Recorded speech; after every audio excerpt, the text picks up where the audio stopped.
आपने कभी सोचा कि यूनाइटेड स्टेट ऑफ अमेरिका यानी कि यूएसए हर किसी कंट्री की लड़ाइयों में क्यों इन्वॉल्व होता है? मैं आपको बताता हूँ। क्योंकि वो अपनी डिप्लोमेसी, सुप्रीमेसी साबित करना चाहता है हर किसी कंट्री पर। अभी हाल ही में ईरान और इज़राइल का युद्ध चल रहा है।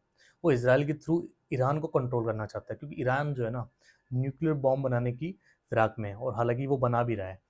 जिससे क्या होता है कि वो एक डोमिनेंसी होती है ना जो वेस्ट में, वो कम हो जाती है। अगर वो बनाएगा, जैसे कि इंडिया ने भी बनाया था, जब अटल बिहारी वाजपेयी थे, उस वक़्त बनाया गया था, और तो भी उन्होंने, यूएसए ने रोका था, लेकिन फिर भी इंडिया ने बना लिया। तो आज ये एक पावर होती है कि हम किसी के पास अगर न्यूक्लियर पावर है ना, जैसे पाकिस्तान के पास है, तो हर कोई कंट्री इस चीज़ से डरता है, हर कोई कंट्री इस चीज़ से वॉर करने से डरता है कि हम न्यूक्लियर पावर हैं तो लड़ाई काफ़ी हद तक रुक सकती है।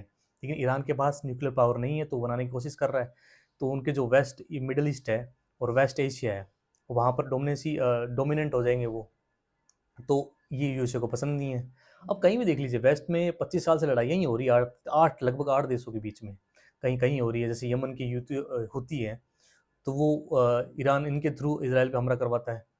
ठीक है। अब हमास है, हमास के थ्रू करवाता है। लेबनान में हिजबुल्लाह है, उनके थ्रू वो इजराइल में हमला कराता है। लेकिन ये डायरेक्ट रूप से ना, ईरान पर इजराइल ने हमला कर दिया है, और इसके रिटेलिएट में ईरान ने भी कई ड्रोन्स इजराइल में छोड़े हैं। अब देखो, जो मिलियंस ऑफ है ना यार, मिलियंस ऑफ बता रहा हूँ आपको, लाखों में ना लोगों की मृत्यु होती है, और हुई भी है वेस्ट में, या जो वेस्ट एशिया है, मिडिल ईस्ट में बहुत हुई है, सिर्फ और सिर्फ इन चीज़ को लेकर। अब वो क्या, वहाँ पर क्या है कि ऑयल रिजर्व भी है, तो इसके पीछे क्या होता है कि ओवरऑल वर्ल्ड में ना, ग्लोबली रूप से इकोनॉमी बहुत प्रभावित होती है इस चीज़ से।